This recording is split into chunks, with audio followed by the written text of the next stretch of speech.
Hello and welcome to episode 34 of the Talking Wednesday podcast, a Sheffield Wednesday podcast, if you weren't aware, even though we don't always get straight into the Sheffield Wednesday talk.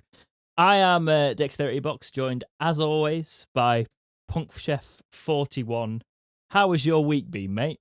It's been good. I've managed to get my shoulder sorted at last. I now know what's wrong with it, which is good. And no surgery needed, just physiotherapy, which is nice.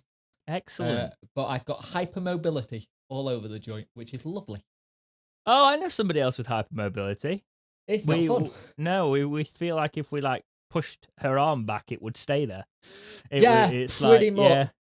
The doctor was going, if I do this, what happens? I says, well, my arm will bend. Let me test it. Pulling it. It's like, oh, that's not going to break, is it? No, can you stop? Oh, yeah. But yeah, so I've now got to have physiotherapy, but I'm glad it's not anything to do with surgery because surgery would have sucked, especially with a 3-year-old trying to. You don't want to go in for surgery at the minute anyway, because it's not fun in hospital at the minute. Oh, no, it's not at all. How's your week been? Busy this week. It's been fun to think like, oh yay, this is going to be a year of my life, really hard work and 6-day weeks. But I'm getting motivation again. Good. I'm gonna start some sort of diet, which I saw you tweet earlier. It made me giggle. I did start today by looking at food group videos on YouTube just to remind me of how I used to keep in shape. And as I was doing that, I was eating from the tub of a carte noir ice cream. It was. Are you okay, mate? Are you sure you're fine? Yeah, well, I had a vegan pizza before. It's a technically lifestyle change. Ah, right. Yeah. You know. Now, I'm doing this thing, and it's not meant to be a big, long-haired hippie thing. It's just a thing that I'm trying to see what my life would be like if I didn't eat as much meat. Makes and sense. Also, would that be beneficial to my health if I could? Because I actually think for me, it's going to be the focusing on my diet again, focusing on what I'm eating. By thinking about being a bit more veggie with quite a lot of stuff, I'll be thinking about my food again, and then in turn, I probably won't sit there and shovel ice cream into my face constantly. Well, we started meal planning now because it's a lot easier. Because we just used to go, what do you want for eat? It's like, oh, I don't know. Shall we do a takeaway? So having a planned meal for the month is easier because we now know what we're having to make. Yeah. And stuff. And I want to try and eat a bit healthy. My wife says she wants to try and eat a bit healthy. We want to try and lose a bit of. Wife wants to lose weight. I want to put a little bit of tone on because I don't weigh anything, so I'm annoying. Like the wind would blow you away. Yeah, pretty much. Yeah, when I lost weight in turn, I've done the shake things. I've done all sorts. I will say. And people say the shake things don't work. If you're motivated and you've got nothing else to do, like I didn't when I was a student, all I did was cut 2 meals out. I had one meal. I was doing OMAD, but I was doing those protein diet shakes in between them. Yeah. And I got really skinny. I shed 4 stone quite quickly. Yeah. But I had nothing to do other than be a student, doing what students do all day and then working out. So couldn't you just done the student diet and save yourself some money and just have beans on toast all the time? Well, no, because that's the thing. I like bread. You give me bread, I'll keep eating the bread. That's fair enough. Now I understand. Bread is your weakness. Yes. So I'm trying to be a little bit better with what I eat again because I know I can do it. It's just whether I can be asked to do it. But I've got to be physical in my job again. So with that physicality comes the difference is now, back then, as I was saying, with a student I was only fueling my workouts and everything was to my own routine. When you've got to do things quite physically on a daily basis, you need to put that energy into your body, and usually that means going and getting a meal deal. So I'm going to try and not do that more. I used to go, I tried a couple of summers ago to do that thing where they send the meals to your house and they're ready meals. And that kind of worked because I was okay, I know what I'm doing, but I don't want to pay someone else to do that, so I'm kind of still paying the money. I'm going in and just buying those because there's vegan ones and vegetarian ones that are actually full of protein. So I was I might as well just go to the shop and buy a few of those for when I get home. And if I was lazy, I'd just go, oh, should I go to Sophie? Should I get a takeaway? Can't be asked. What do you want for tea? I don't know. That's a great question. Partners, please stop doing this to your partners. Please. Right, because then you go, well, what we're doing then? We're just getting more and more bread and takeaway. What do you want for tea? I don't know. What do you want for tea? I don't know. And it's a long cycle, and you're just standing there. This is annoying. I asked you what you wanted, and now you don't know. Exactly. I don't want. So now what you can do is just go, right, I've got one of those in the fridge. I'm going to have that. I've had it before where I've gone, I don't know, suggest us something. She's gone, I don't really want that. I'm like, give you an option. Yeah. The trick doesn't even work anymore. I used to do the trick where you go, guess what we're having for tea tonight? And then she cottoned on to what I was doing there. And I don't even... Because then you actually get what she actually wants for tea out of her. Usually, because you go, guess what you're having for tea? And she's like, oh, I've had something on my mind. What is it? Oh, could it be this? Stop it. You go, you're ruining a lot of dads' way of finding out what partners and wives want for Christmas and birthday. Like, what? Guess what you want? Like, I don't know. It's time to find another method, boys. Right. Yeah. Sheffield Wednesday. So, housekeeping, that's a good point. I've not checked reviews.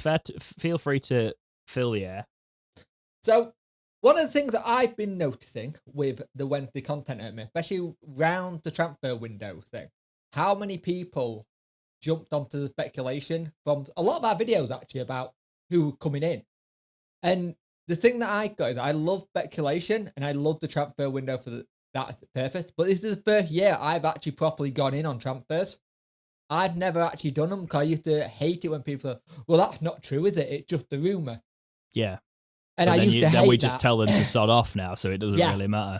Well, for about two of the ones I used to put before, warning, this video contains rumours before I started opening my mouth, and it worked to a point. It doesn't matter, does it? We will say, no new reviews. Not had one since July. Christ, sort it out. But no, the channel, the podcast has moved. We're still suffering on the back end of the algorithm. Plus, I took 2 weeks of doing no breakouts. So, yes, the podcast still does well with the listeners when it comes to it.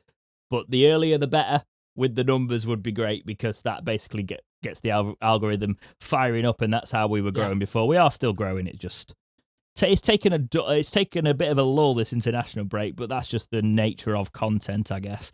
However, something comes out at the end of this month, which is going to be quite fun for me to do some content on. Yes.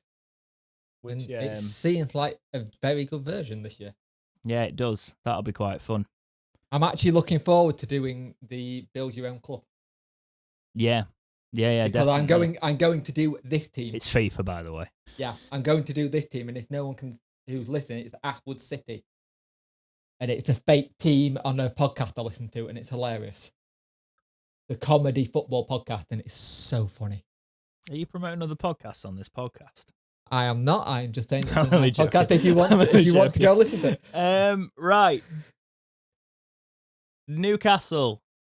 We played the kids at Newcastle.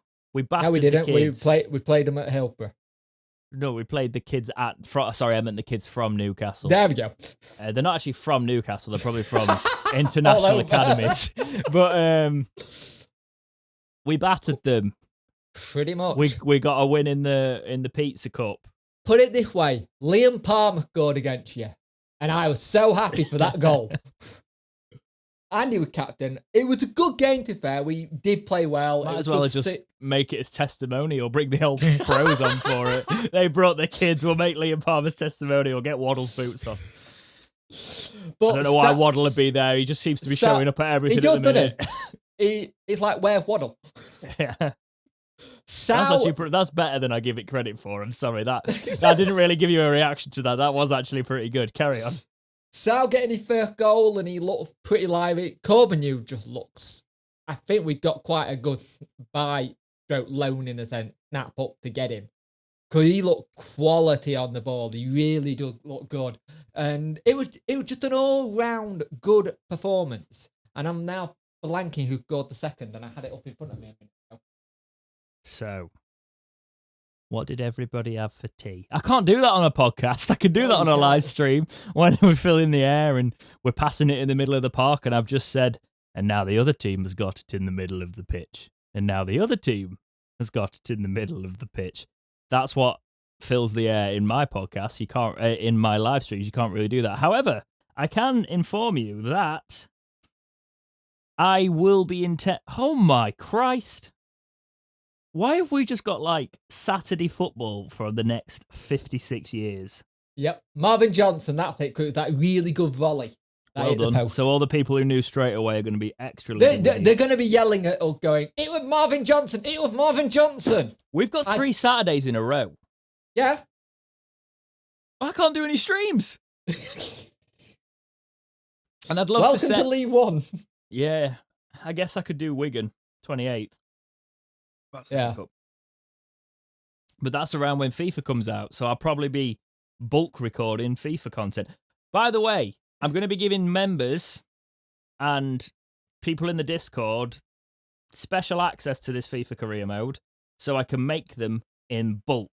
Because I used to make them based off YouTube comment sections, but that involves me actually getting the video out and you reacting to it, and then me having to go and make another one, which takes a lot of my time. So if I can just be like, hey. And if you listen to this podcast, Deck doesn't have a lot of time anymore. I don't. But it was all... Unless somebody wants to sponsor the podcast and give us a lot of money for sponsoring the podcast. I mean, even a little bit of money would help. Or you could hit membership below. Then I'll have a lot more time because it'll become a much more prominent thing. But all in all, it was a good win. It's a good way of bouncing back, actually, after the Morecambe thing. After the Morecambe defeat. Morecambe thing sounds like a disaster. It's not. It was just a loss. But they played well, and it was a weird one, though, with it being transfer deadline day. It felt very strange having a match on transfer deadline day. Yeah, we've spoken about Morecambe, haven't we? We have. I'm sure we have. Yeah, of course we have. We'll talk about upcoming matches later on, but yeah, it is 3 Saturdays, so we're going to be coming on. We're only going to have one match to talk about on the podcasts from now on. But let's move into just Alex Hunt, because if we're talking about players and loans, and as we always do on this podcast, he's having a very good spell at Grimsby. Yeah. A lot of Grimsby fans are really impressed how he's in the middle of the park, wanting the ball, making attacks. And this is why you loan your players out. This has been something Wentz have been needing for years, and I've been calling for it for years, and now we're finally doing it because of the manager that understands. Young players need to go out on loan. It's lovely to see it finally happen. And very good free kick if you haven't seen it on Quest. Very good free kick to win it for him. And first senior goal, and that to be a first senior goal in added time to win the game must have been a fantastic feeling for him. Yeah, epic for him. It's been, I think it's going to be a great learning experience for him, that league, and it's the same with Cameron Dawson. You know, well, he's obviously League 2. He's in the league, but it's great to see our lone players doing bits. I do want to put sorry, carry on. Another clean sheet for Dawson as well. Yeah, I know he got Player of the Month. Yeah, as well. We didn't really put a topic in there, but that's what has happened there. We'll bring it into the Alex Hunt one. I do want to give a quick shout out actually, because I've just realised I'm not doing any streams this month. I've said to myself, and I've not told the members this, but if you are $1 friend and above, I'd like to just read out when we got new members. I usually do it on my stream, but if for whatever reason I'm not streaming this month, I am streaming this month if I'm doing the 28th. If I tell you what, I'm just shouting them all out there. Ignore everything I've just said. But if for whatever reason we're not streaming in a month and we get new members at the £5 and above tier, I will read them out. Well, it's the $4.99 tier, isn't it? But yeah, I will read them out as they join the channel. We're also on my channel, just another sidestep. We're still in housekeeping here. We've got into the Wednesday podcast, but we're bringing it in. So there's people who skip over shit. Welcome. But we've got some 1-year memberships coming up soon. You are one of those. I know I am.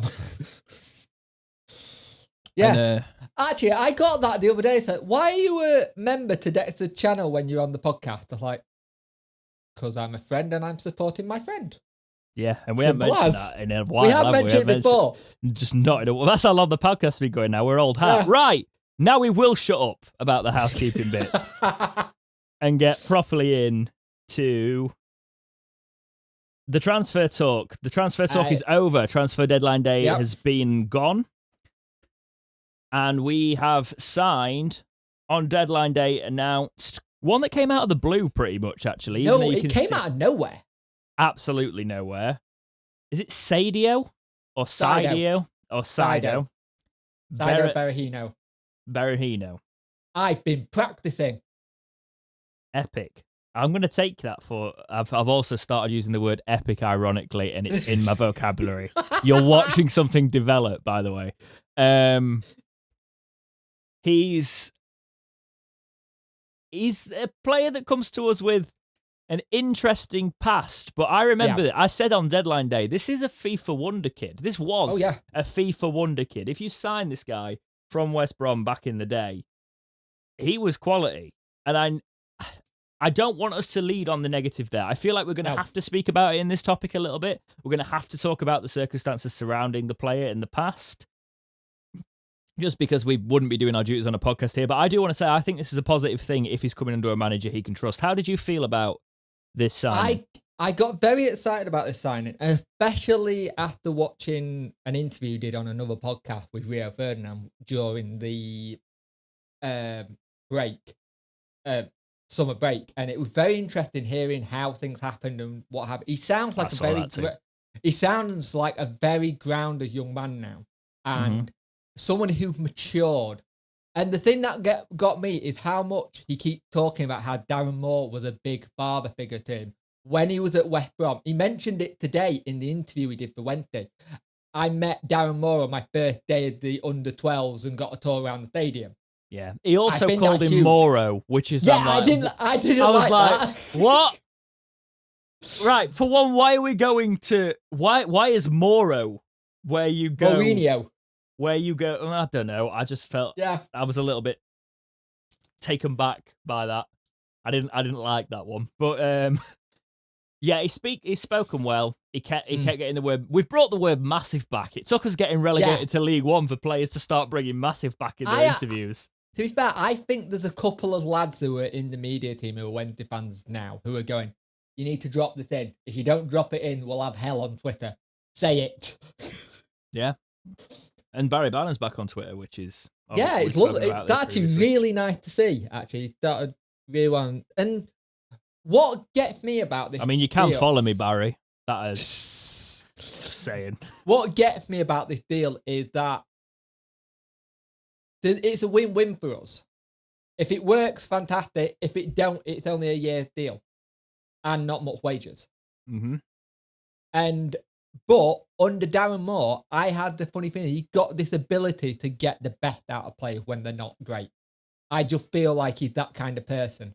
And if this is someone who Berahino trusts massively, it's going to help a lot. And I'm still kind of shocked he's still a Wednesday player, actually. This is one that still hasn't really settled in for me because I wasn't expecting it. And if you now look at us up front, we're pretty heavily stacked. Yeah, which is what I was worried about quite. That and goalkeeping, I was worried about those positions so much, as a lot of the fan base were going into this season. You know, it was our troubled positions, so to speak. So he's 28. Yep. He was born in Burundi. Well, that's where his national allegiance is. He captains them apparently.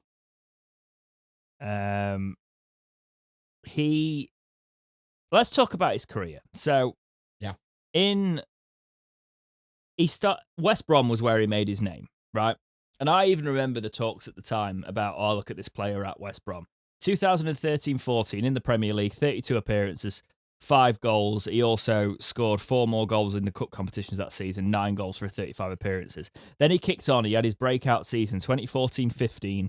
He made 38 appearances and scored 14 goals in the Premier League, 45 appearances overall, 20 goals. He became a 20-goal-a-season man. Technically not, because they're meant to be in the league, but you know what I mean. And then the next season is when it started to sort of go, does he really want to be here anymore? Does he want a new contract? Daniel Levy getting in the way again. Yeah. So 2015-16, he made 31 appearances, but his goals did drop off. He only scored 4 Premier League goals, 35 appearances overall, 7 goals. And then the next season for West Brom, he only made 4 appearances, scoring no goals. Because what happened in that year? Go on.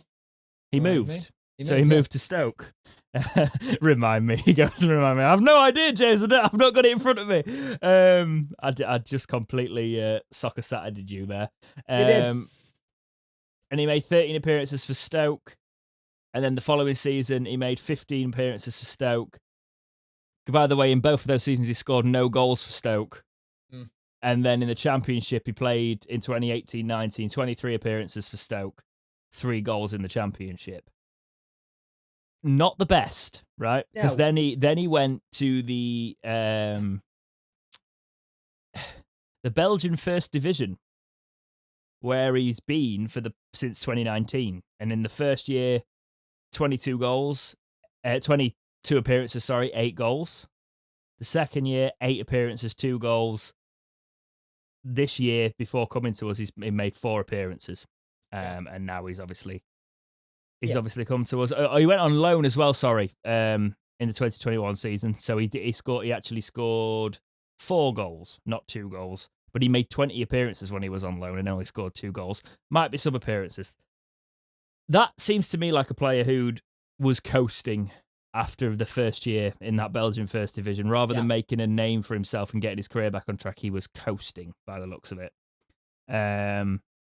What do you think about his career? There's what the media said, and there's what he come out himself has said, which is interesting. Some of the stuff at West Brom sounded far-fetched and some of the stuff that got said, but then when you hear him talk about it, you actually believe him with some of the stuff that has happened. And I'm not going to mention what some of the stuff is because it'll demonetize the channel. I'm not going to do that. Because at the end of the day, he's a player that you can tell he's a player that's grown up by way of speaking, and he's learning from the past experience now.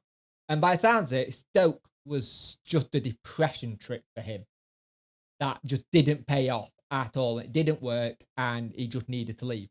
What I want to say though, mate, at West Brom, he was threatening to strike. Yeah. Right? We have to say that there's some stuff we obviously won't go into, but the stuff that we will go, he was threatening to strike. Young kid, though. He came, in 2016, 2017, not that young. In 2016, 2017, if you think about it. 23-ish, it'd have been. It's not too young when you think about the players that...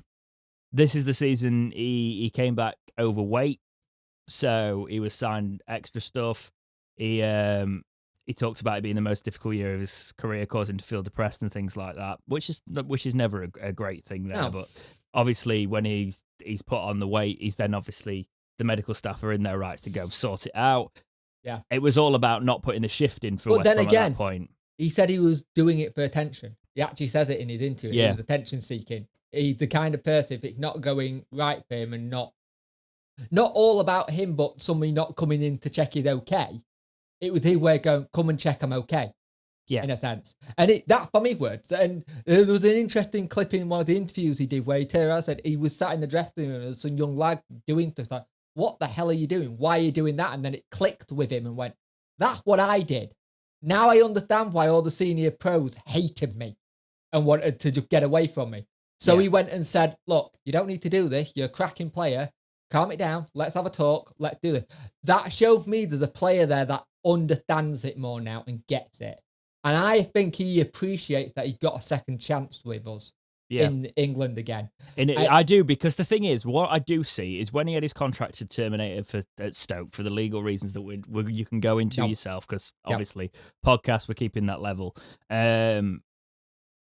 If he was ever on and wanted to chat about it, we would do that, but we don't need to while we're talking about a player. But they terminated his contract, and he went straight away and started training with the Belgian club, right? So he did want to play football, be around football, keep training and going there. But he has spoken about it being attention-seeking. He's spoken about all of that, getting his career back on track. And what gets me, and I think this is the big thing that everybody's taking away from it, it's not unique, is the fact that he has spoken so much about Moore. If Yeah. Moore, you wouldn't want to mess with him for one, right? No. And is it me? The more you see him, the more he looks like he's doing more at the gym at the minute. Too many more puns, but he's got that relationship with him. If you want to come back to England under a manager, and the fact that he even talked about coming back to Sheffield Wednesday on that podcast. Yeah, he did with Rio. You know, he said, "You never know, let's see." Sort of thing. Call me up. Yeah, call me up. And Darren Moore has called him up. I think I'm excited to see if we can get his career back on track. This is the thing, though. This isn't the first time Darren Moore wanted him. Darren Moore wanted him back in 2018. He wanted him when he was he at Rovers then? He was, wasn't he? Yeah. Yeah. Yeah. He wanted him then. It's obviously a player Darren Moore had been desperate to work with again. And as the thing I like about this is the fact that Darren Moore and Berahino both turned around and said, I've got unfinished business. There's a player there that's got a little bit of a chip on his shoulder, and I always like that in a player because it shows that they want to prove to people. When a player got something to prove, they are dangerous when they want. If their mindset's right, they can be dangerous to impress and do well. And especially if he's got a manager who he already thinks the world of him, and he already thinks the world of him back, and who can put an arm around him, this could be the best move for his career, especially under Darren Moore. I agree. I think for footballing reasons, it's a brilliant move. Hopefully he can get his career back on track. Maybe make sure he takes the bus. But other than that, a lot of people, right. I have seen a lot of people say, stay away from City Centre, don't go near it. And what's interesting, I have already heard that there've been a couple of Wednesday player and current Wednesday player turn around and go, we want you here. Don't mess this up for us. And let's get it so you're away from any kind of temptation because we don't want that and you don't want that. And there's already players at the club care about him. But I wonder if that's Darren Moore going, we need to look after him. I'm just saying, when he's driving around Sheffield, he better not be doing what he was convicted for in the past. That's what I'm saying. That's all I'm saying. There's a great tram to Middlewood. Get that. Yeah, I did say just take the bus. You just completely glossed over it. You completely ruined my thing. It's fine. Yeah, Berahino, I think it's going to be interesting. That's either going to be an absolute mess or we've stumbled onto something. It's going to be the best thing ever. It's going to turn into Franny Jeffers Part 2. God. Oh, who was the other one that used to always get injured? He used to always get injured at Burnley. Akpo Soji. He's already doing better than Jay Bothroyd did with the fans, though. Yeah, that's true. Right. That was my prime season ticket, sort of going all the time, loving the club and just. Right. Person. WeBuyAnyCar.com is now the sponsor of Sheffield Wednesday's commercial car partner. Yes. Speaking of cars, in case you needed to know, there you go. Plymouth game has sold out as well. So if you are going to Plymouth this Saturday, or you want to go, you can't go now. But if you are going, good luck and safe journey on the 4-hour trip down there. Yeah, that's a. We sold. I think we sold about 1,800 tickets. We sold out our allocation anyway. So that's the annoying thing. I'd be going on so many away days if we had bigger allocations this season because I don't get my schedules until later on. So if they're further away, right, I don't know if I can do the trip. So I can't pull the trip. I guess the thing to say there is just buy the ticket and then sell it on. But that's such a pain in the arse. Or you just give it to a mate or something. That would involve me having friends. Right. A little bit of friends. An update from last week.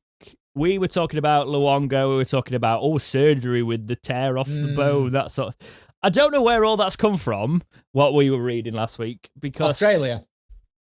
Because he's not that injured. It was apparently a strain on his hamstring, so he's actually going to be back quite fast. And also Australia. There was a report out of Australia saying he was linked with a move to Australia.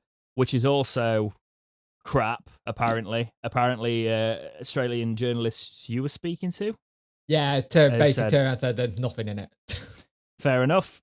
And the agent turned around, the journalist turned around and said to me, also, he's injured. Yeah, when we first had the whole thing of it could be the very serious injury, who would touch him? They just wait until he was a free agent. Yeah. Anyway, Josh Windass says is close. So a couple of people from our Discord pointed this out on his Instagram and stuff. It could be about 7 weeks back for Josh Windass now, which is what he did say ages ago when he said hopefully the end of October, which wouldn't, that'd line up, mid-October. He seems like a player who's got a very good mindset when it comes to this.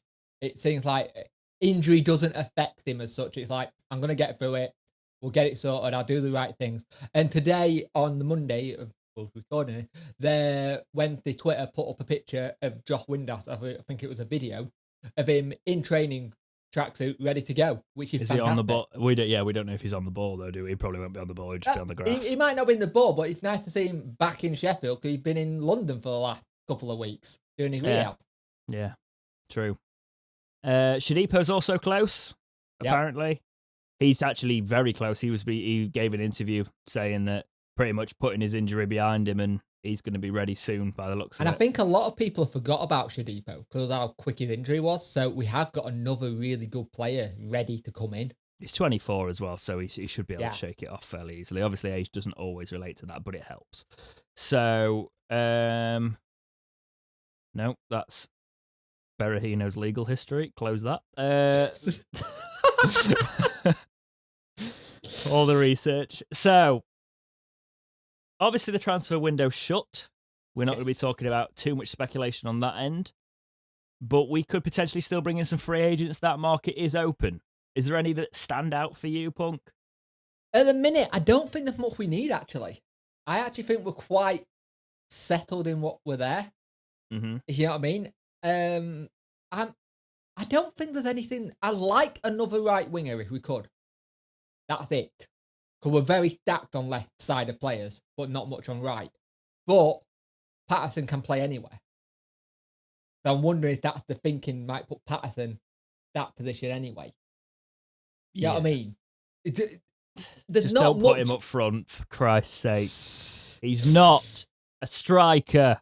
As much as sometimes we'd like him to be when he was in front of goal. It's just his his first touch. It's horrible. I'm not trying to be mean. No, I like the player, but like when the ball comes into him and the defenders can get basically a one up on him because of his first touch. They know where it's going. Also, let's also remind people, we're not professional footballers, so our first touch could be really bad. But what we're saying is he hasn't got a great first touch. Yeah, I think people have gathered we're not professional footballers, Punk. Yeah, you really think they want me on the I was going to say. shaking like a fish? Oh, dear. I mean, you could just put you in net. I just get done for diving all the time. I get sent off for simulation. Just put you in net and hopefully you can flick up and save a couple. I'll be in net and every time someone shoots, the manager can be taking a picture with the flash on and hoping to go the right way.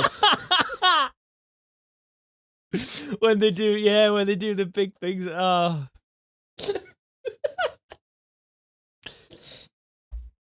At least you started mocking your disability, not me. Yeah. Right. Okay, we've been on a couple of weeks of positivity, but it couldn't last fully, could it? There still had to be some, even though this has got buried because of the positivity going round. Hardly anybody's talking about it. No. Sheffield Wednesday have been facing court claims from fans about season ticket refunds. Callum David George Breeze, one of in our community, also suggested in a community topic this should be something we focus on. We would have got to it, but it's definitely something that we do hear that we should be chatting about because this is taken from the Star. They say, in quote, thousands of long-suffering supporters could still be owed money from the last 5 home games of the 2019-20 campaign, which was concluded behind closed doors because of the coronavirus pandemic. but are still in the dark about when they will get it back, 12 months after the deadline to apply for a rebate has passed. The club also refused to provide refunds for the 2021 season tickets, instead offering ticket credit, claiming the severe impact of COVID-19 left them unable to pay out. Now the Star has learnt of 3 successful civil money claims brought against the Owls by fed-up fans to get back what they are owed, all of which were uncontested by the club, who did not respond to our request for comment on this story. They also ignored a request from the Star on the 17th of August to confirm how many supporters are still waiting for a rebate and when they expect to settle the issue. Quote, if you thought you had a case, you would be absolutely responding. You would absolutely be responding. That's words in the wrong order. You wouldn't be burying your head in the sand, said one supporter of the civil money claim, who was repaid more than £900 owed from both years.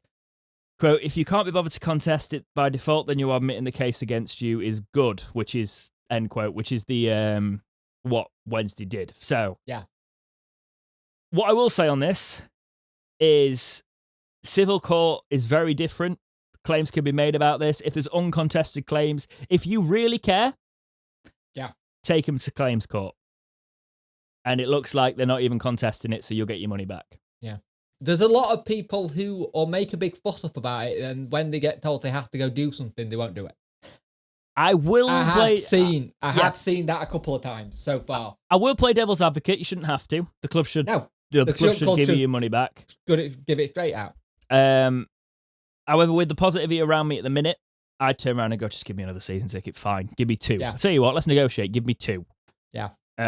For being an absolute pain in the arse. And I think a lot of people have gone that way, well, I can't have it, but I can go to games now, so I'll just use ticket credit towards it.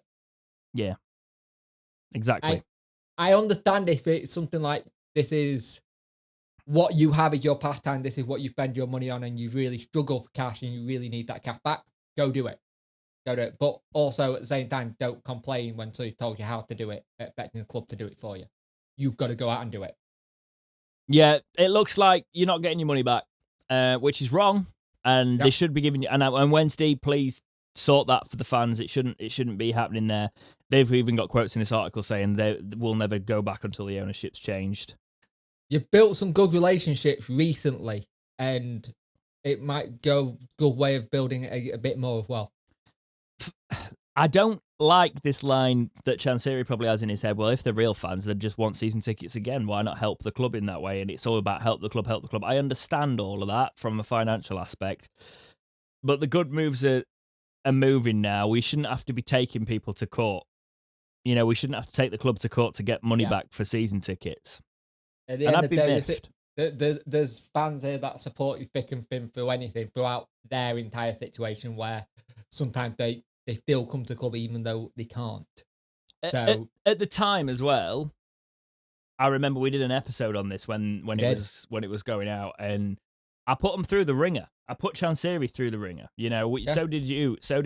Yeah. And we were like, you either need to communicate with all of this, and this is when the good communication started. But you know, because we turned around and went communicate.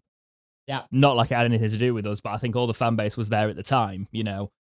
You need to start communicating with the fans, or go behind the scenes and bring people in that can and do things right, because it's falling apart. There's talks of us going bust. There's all of that going on. We don't need that around the club. This start of the season could have been completely different. Yeah. But the thing is, he is doing many things in the right way now. He's gone behind the scenes. He's brought people in. He's brought a COO in. Yeah. He's, you know, that's actually seems to be acting like a bit of a CEO, you know, doing all the right stuff on that front. We are operating better as a business. The accounts still probably look a bit dodgy, don't get me wrong, because we've got money issues, but we are balancing the books. We're bringing in the right kind of players.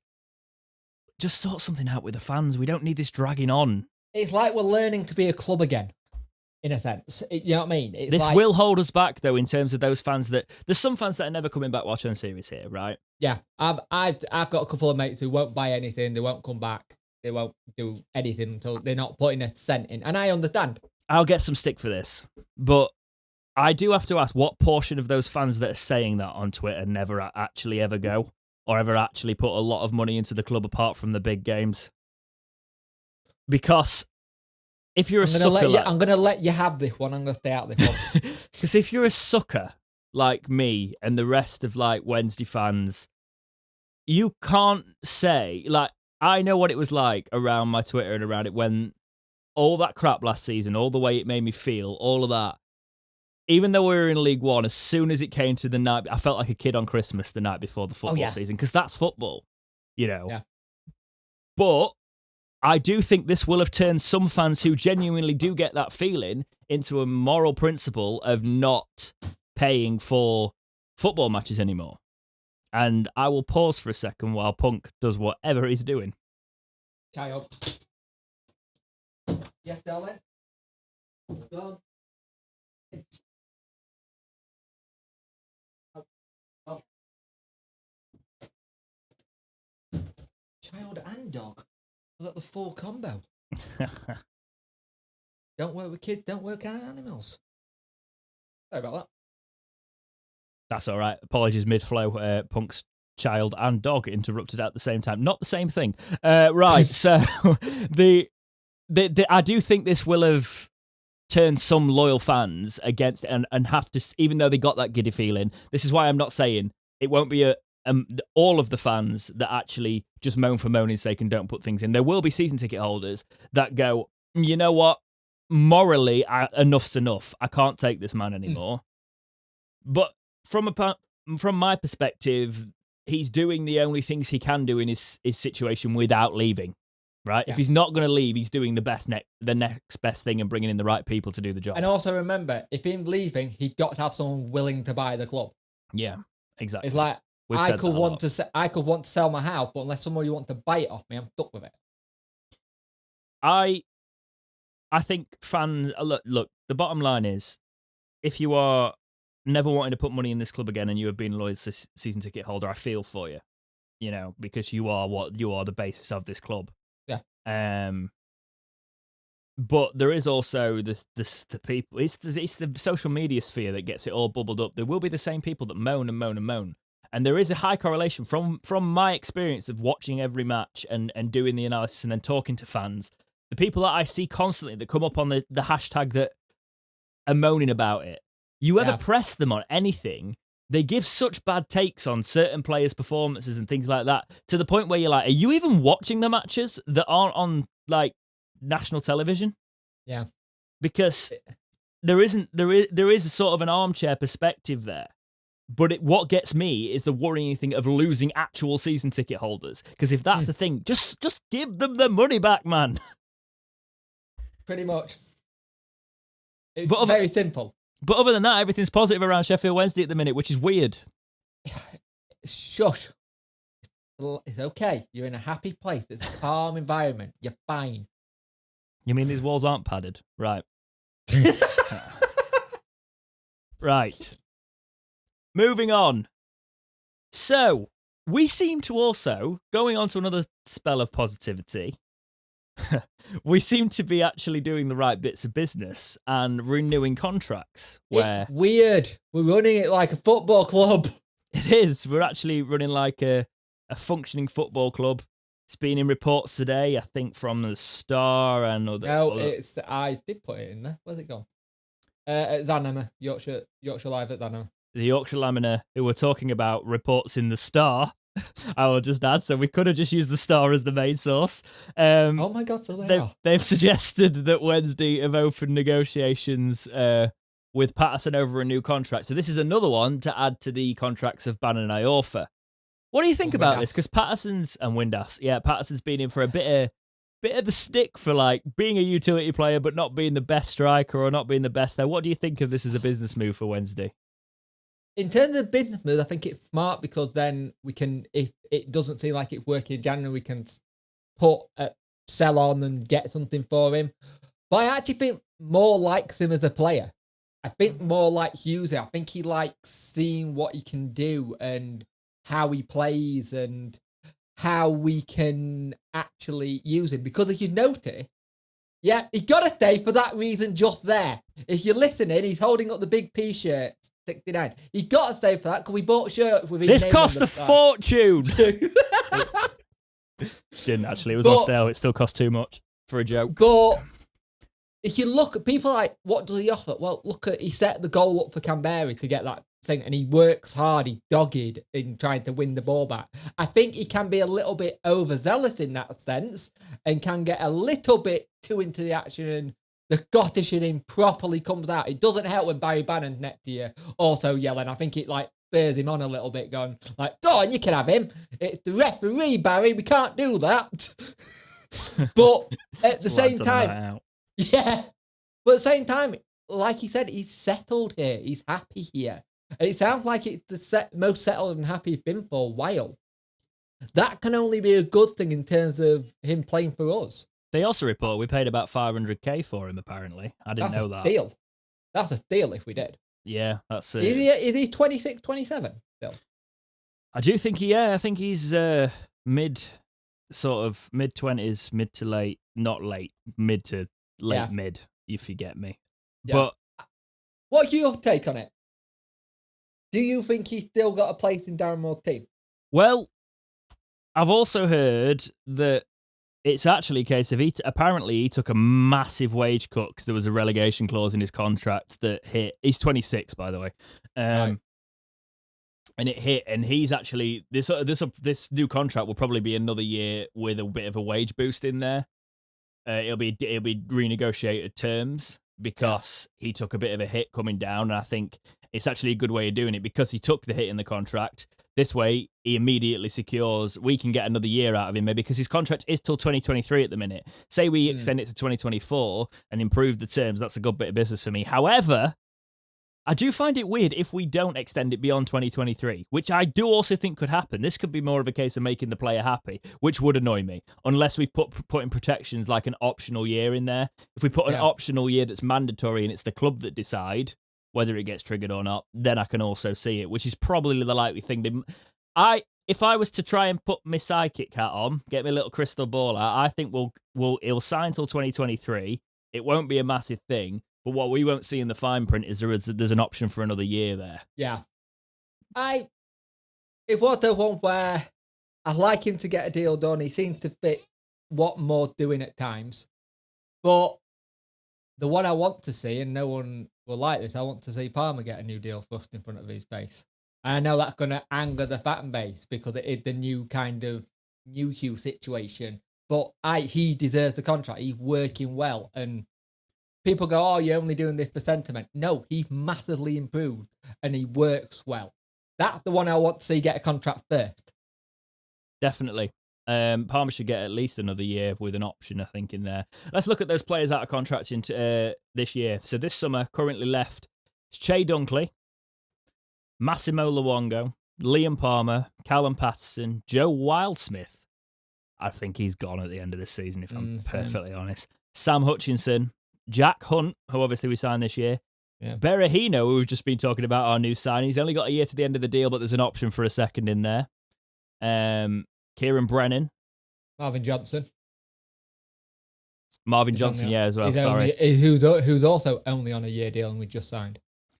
Exactly. Well, I actually think that makes good business, though. No, the old thing in football used to be don't give players over like 32 more than a year. Right. Oh, you're talking about Stephen Fletcher and co, who we did that with when he was 29, wasn't he? And we gave him like 4 years. No, I know what you mean.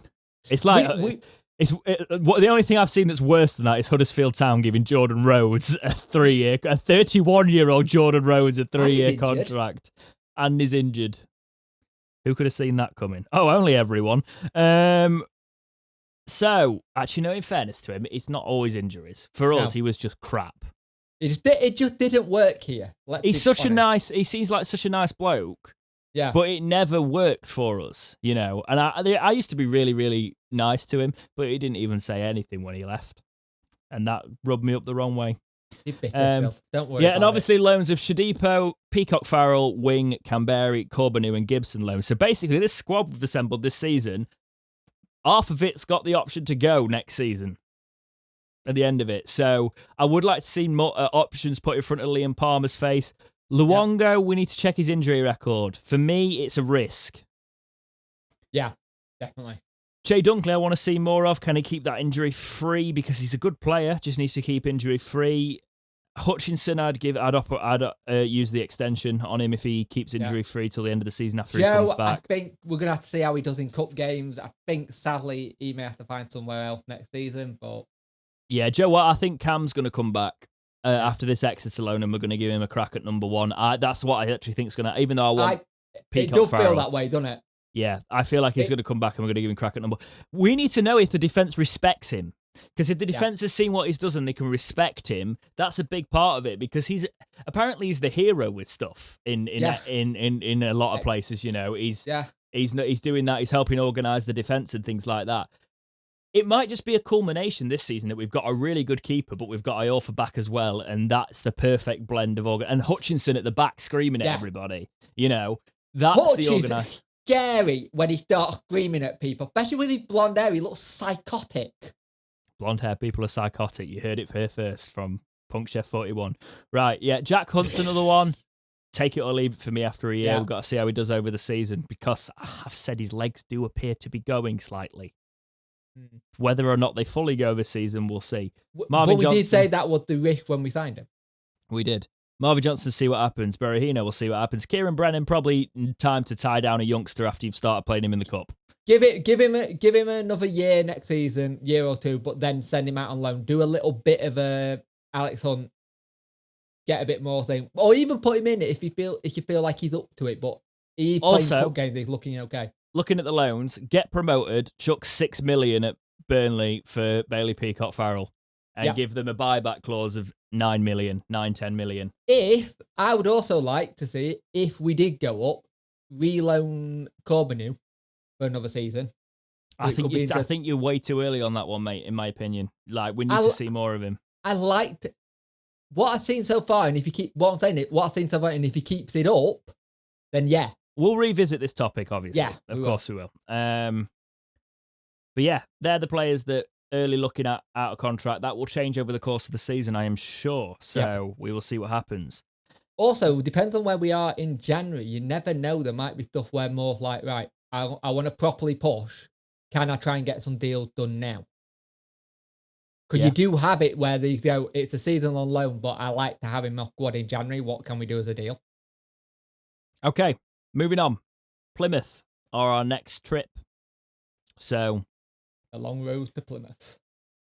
On Saturday, we will be finally back after the international break, which we shouldn't have had, but we got because of internationals. Also, Peacock Farrell saving a penalty for Northern Ireland. He seems to do that quite well. Yep. We play Plymouth, who have got 8 points so far.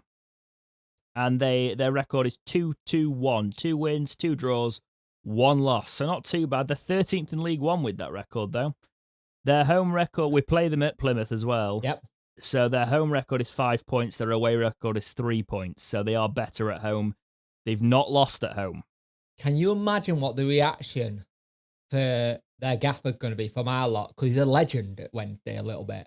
Yep, obviously managed by Ryan Lowe, if you weren't aware of that. Yeah, Ryan Lowe is a massive legend at Wednesday. Just for that promotion. He didn't go a lot, but he had that ability and that kind of camaraderie with a lot of the fans. Mm-hmm. And I think he will get a very, very good reaction. And I'm guessing the Ryan Lowe song will pop up in the stands. Yeah, especially with our away fans, because they'll know it. Yep. They're going to be some of our home fans will be like, well. What's this? A draw with Fleetwood Town, 1-1 was their last league match. So we beat Fleetwood Town. Hopefully we can beat Plymouth. The players to look out for, let's have a look who's been scoring their goals. Oh, we've got a couple of players with 3 goals. So Hardy is one of them. Scored 3 goals and got 1 assist so far this season. And Luke Jeffcott, 3 goals, 1 assist this season. Almost if I said we should sign Luke Jeffcott. But we couldn't pay for him, so... That's a good point, actually. And he signed a new deal. Yep. He could have come to us on a free. Why didn't we just put the feelers out and do the thing where you go, do you want to come to Wednesday at the end of the season, Luke? That's got to be a really difficult one for his manager, though, because he's like, I want you to stay here, but you would have a really good time at Wednesday. What did you think of our strikers, though? The service we're getting to them now with Adeniran. Yeah. Imagine Jeff caught in front of Adeniran. That would have been ideal. But, alas, he's going to try and bag for Plymouth. Just before we move on and we're on about songs, why is it that I was watching a game, I think it was the Wolves game, and Wolves were singing the Barry Bannon song to someone else? Oh, Wolves don't actually come up with any of their own chants. They It really... We're sat there watching it. The Hi-Ho Silver Lining, they've been using it for about as long as we have. Well, I'm sat there watching it going, humming it, and like, that's the Barry Bannon song. Also... I didn't realise they've moved. Have you noticed that people are singing Wednesday fans at the cricket? I don't watch cricket, but it's been on in places I've been, and I've noticed Wednesday chants. There's a lot of Wednesday chants, but there's a lot of Wednesday fans who are cricket fans as well. Yeah, well, we used to be a cricket club. We did. As you well know.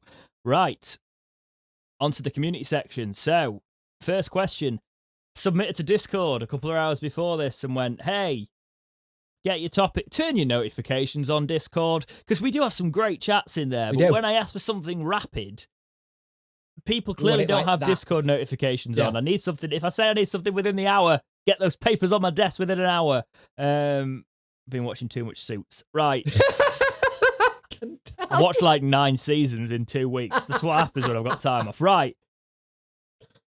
Lewis Owl98 wrote in on the Discord, the only one I took from the Discord today, that says, can you add up the value of our squad? No, I can't, but the internet can. So, currently, according to the stats that you would find if you Googled it, the transfer market stats are 22.14 million is the overall value. That in fairness, we use this because it bases off recent transfers and all and their place in the market, their age, their stats. They're normally combines good them all and goes for a round. Yeah, it's pretty good. They're normally pretty good at saying what fees are, especially when you've got players who come in where it's unknown fee. It's like, we get them at, it's about this. Let's break that down a little bit more, because I think some of this is wrong, though. So it could be a bit higher or lower. Let's do a bit of higher or lower based on what you think it is. So let's talk about what we think it's worth. So currently, Transfer Market says that Bailey Peacock-Farrell's worth 900,000. Nah, he's worth more than that. Bailey Peacock-Farrell's worth at least 3 million. Yeah. So that's wrong. So you can add a 3 million to that straight away. Joe Wildsmith worth about 270k. Not for me with championship experience. I'd say he's at least 500k. Yeah. Not great championship experience, but 500k. Dom Ayor for 1.35 million. Not a chance. You reckon about 2.5? To be honest, on form, he's 4 for me. A centre back that can play right back and come out of the defence is good on the ball in the championship. You pay 4 million for him. Well, we're in League One, 2.5. But in terms of his actual value, 4 or 5. But yeah, still undervalued at 1.35. Shea Dunkley, 720,000, probably around that. Probably around 700k because of his injury history. Lewis Gibson, 450,000, not seen him, can't really say. Jaden Brown, 450,000, disagree. I think he's probably more of an 800k play. Yeah, 800k player now. Jack Hunt, 1.35 million. I'd probably say he's even less than that now. I say the mil. Yeah, maybe 900k a mil. Yeah. Liam Palmer, 720,000. You're joking. If Jack Hunt's 900k, Liam Palmer's at least 1 million. He's at least 1.1. 29 as well. I reckon we could have got like 1.4, 1.5 if someone came sniffing for him. But that's his value. That's not what they pay for him. Kieran Brennan, 135,000. Can't really argue with that. Also, just remember something. You have to put on a Chancery valuation on top of that. Sorry, Liam Palmer's 56 million. There you go. Kieran Brennan. But that had been the thing. Whatever we think it is, you got to sometimes double it to what Chancery thinks it is. Sam Hutchinson, 540,000 apparently. Probably about 500k, yeah. Probably, possibly even less. Probably more like a player that would go on a free now at 32. But in value, probably about 500k. Lewis Wing, 1.8 million.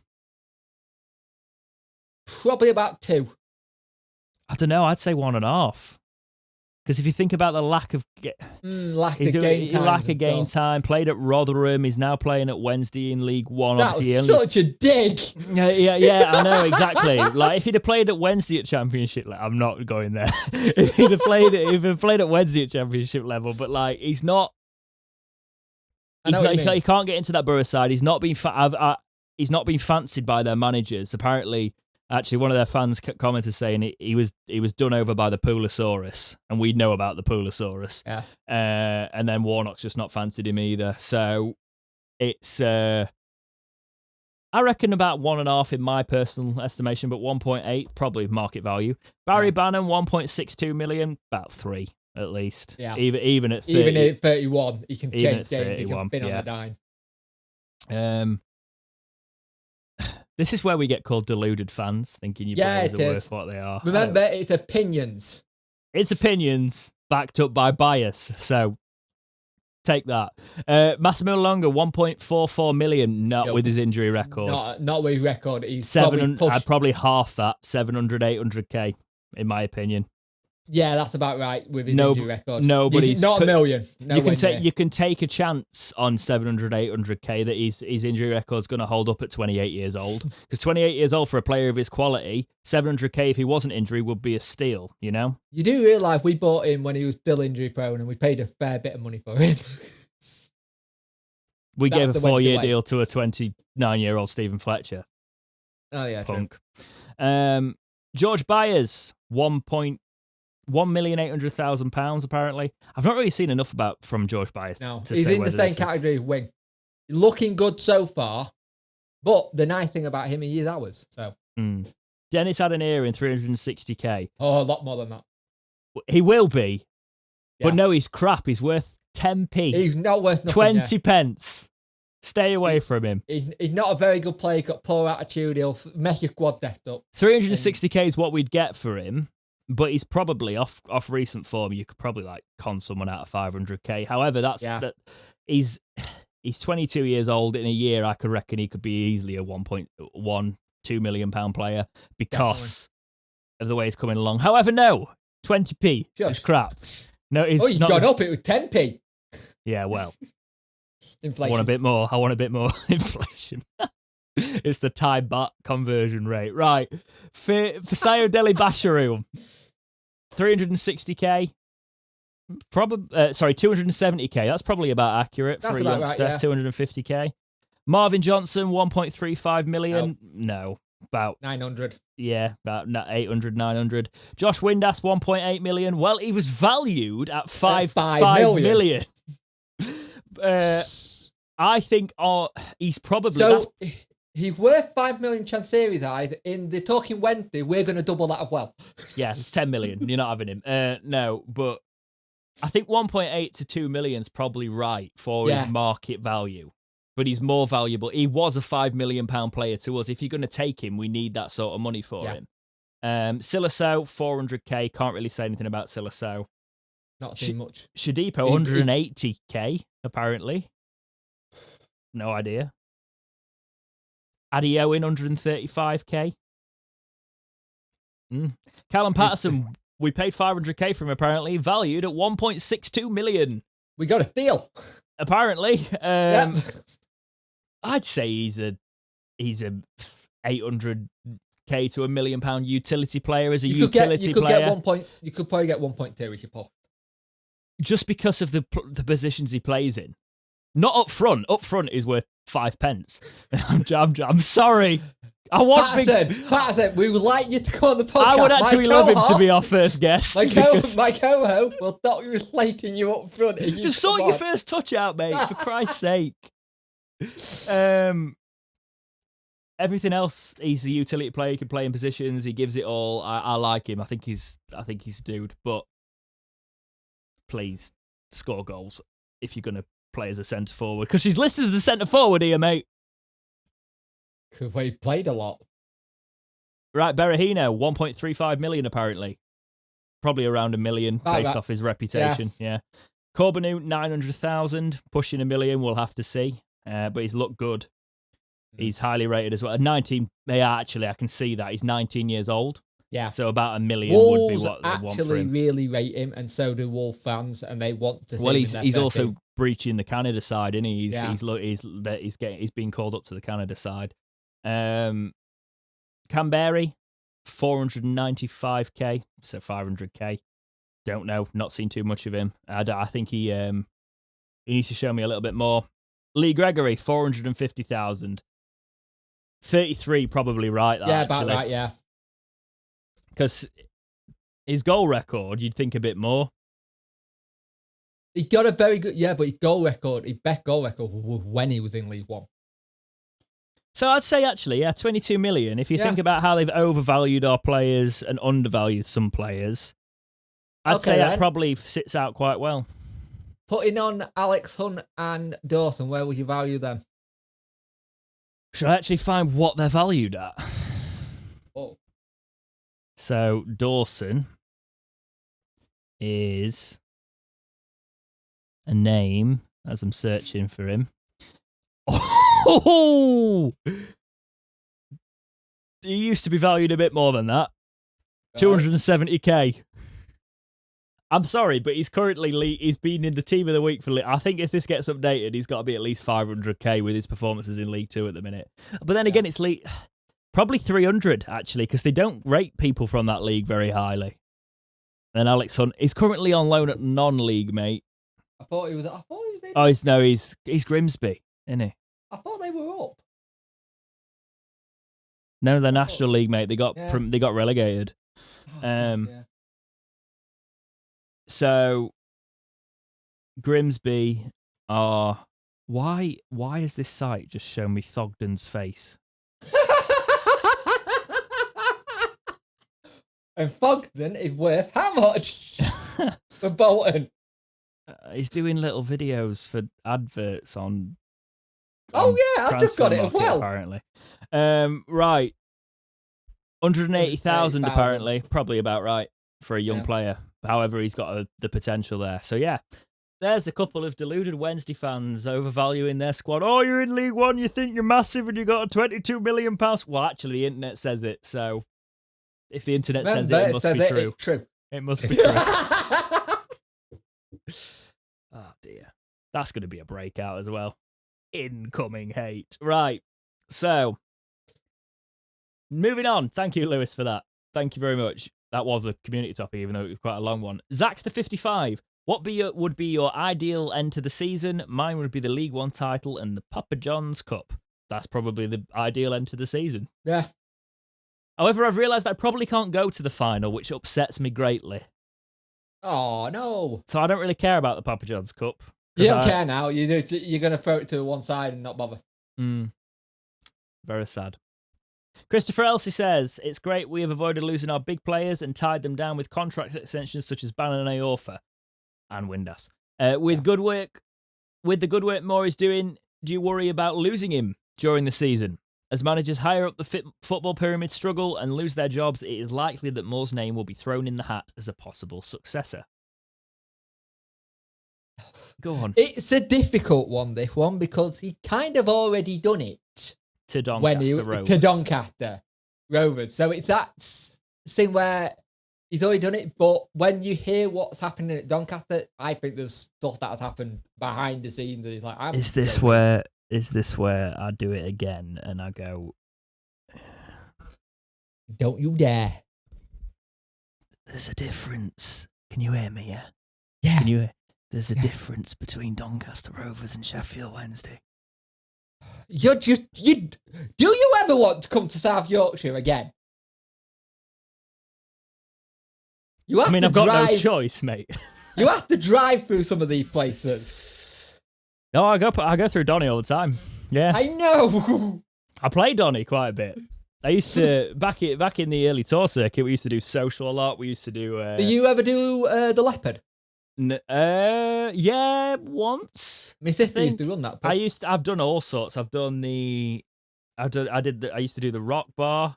Yeah, which was interesting. They had a nice backstage area though. There's some stories about me doing Rock Bar. I can imagine. And then at across the road paid more than Rock Bar because Rock Bar didn't pay very much, as in they paid nothing.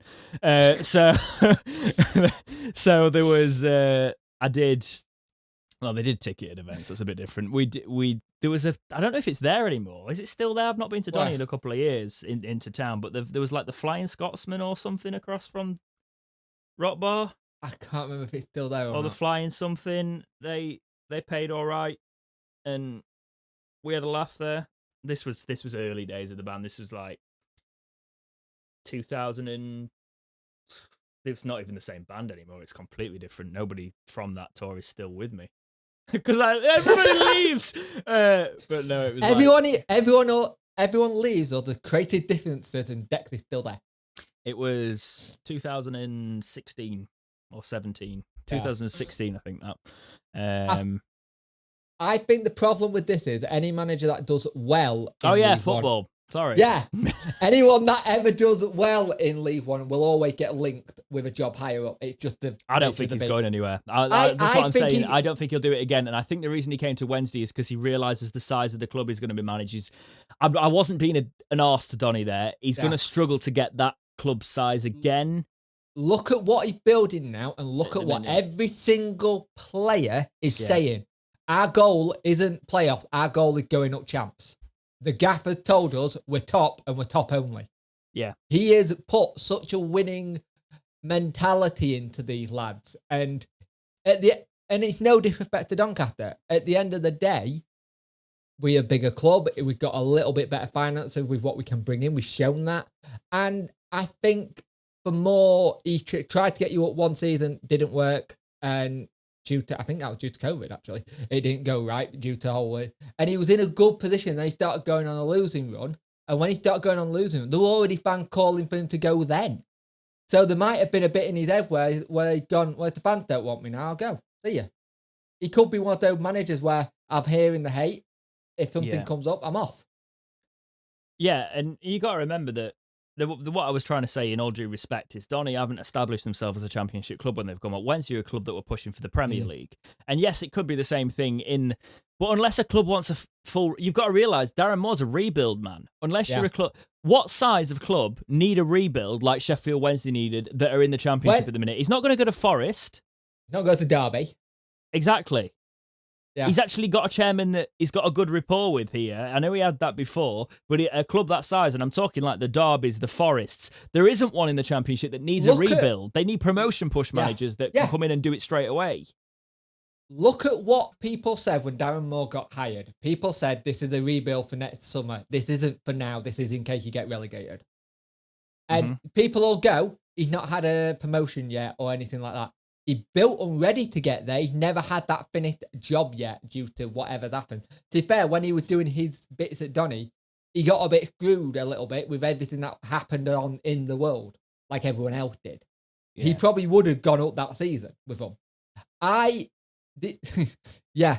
You know what? Dan Moore, don't go anywhere. He just signed Berahino. And if he loves you like father, I don't want it to go wrong. So moving on, thank you for that, Christopher. Yeah. To Saudi Berahino, he's not wrote in. Steve White's wrote in and said, if Berahino can lose his bad attitude and regain some of his West Brom form, do you think when Joss Windass comes back from injury, then perhaps they can be the deadliest duo in League One? That's assuming we play them up front together. Yeah, we haven't played with two up top yet. Unless you put Windass on the wing and have him cutting in or play him as a cam. It would be deadly if he gets going. Yeah, but we're forgetting about Lee Gregory. We got options. When was the last time we had options? Oh, yeah, when we had 6 who all couldn't go at once. Got Lee Gregory, mate. It's like Berahino was just the icing on the top of the cake of, we can take a risk on this lad and see if he can get firing. But we've got Lee Gregory. We've got also, you got to Windass. remember, Windass is coming back from an injury, so it'll be interesting how much he comes back. He can imagine a striker. Yeah. We went from having 0 strikers to right, we've got enough now. We've actually got a squad of football players, which is wonderful. Yeah, an actual football team. Which is weird. Wednesday. It is very strange. I've enjoyed that, Jake. Yeah, it's been good. That was a good one. I mean, I'm sweating buckets because for some reason the sun's come out. It's stupidly warm. It's horrific. It's muggy as today. I walked out. I said this morning when I walked out of the house, I was like, I wish it was this temperature all the time. and then it got hotter. Because when I walked out of the house this morning, I was like, this is where you just walk out and there's no real temperature difference from when you walk outside. I quite like that because you don't feel the chill or the heat, you know. So when you go into work, you don't feel like death's coming even faster, right? But you do, but when it gets hotter over the day. Also, fun fact, so you've probably already sodded off now. We'll go back to chatting crap. My car has got no air conditioning. Right. And I took it to get regassed. And there's a problem with the pipes. And they went, apparently it's going to be too expensive to actually do anything with it that you won't want to do because you'll have to do the pipes. And I was like, I thought that might be the case. But I was just trying to see if a regas would do it. I've never had air conditioning. Well, if you go to Sheffield Wednesday and go to WeBuyAnyCar.com. I need to lug so much crap around for work and things like that I'm like, I need a car that can get scratched up, that can do all of that. So I bought a car I really enjoyed. Yeah. But after a year of doing my job, I was like, I don't enjoy this car as much anymore. So I just let it become the S-Box, right? Yeah. So it's literally my trusty S-Box that I've put loads of servicing into, all of that. I'm going to run it into the ground, but I wish I got something that had working air conditioning when I did it, because the month I came to regas it, they go, you can't do it. And I was like, no, it's 37 degrees in this car. It's black. You sound like the kind of person who's the ideal candidate for like a V-dub transporter. So it's half van, half not. Perfect idea. Wednesday link here. Gilders Group, do you fancy sponsoring the Talking Wednesday podcast? I'm sure you've got if you still do Volkswagen from back in 2012, and if you even exist. So sponsor the Talking Wednesday podcast. I'll even do a video about it, but I want a van. We'll waive the sponsorship fee if you get me a van. It'll go to the club and use WeBuyAnyCar.com, and then can use Kazoo, who are the EFL sponsor, to get a new one. See, this podcast, I don't ask for signed shirts, I ask for vans. That's that's the way to do it. Right. That's all from me this week. How are you? Yeah, good. I'm hot. I'm sweaty. Yeah. Cool. Hope you're all well. Take care. We'll see you next week as we're chatting more rubbish, and then occasionally we talk about Sheffield Wednesday. But for now, thank you so much for watching. Oh my God, I'm doing the Dexterity Box sign off here. This is not the Talking Wednesday sign off. But yeah, we'll see you next week. See you on the next episode of Talking Wednesday. See ya.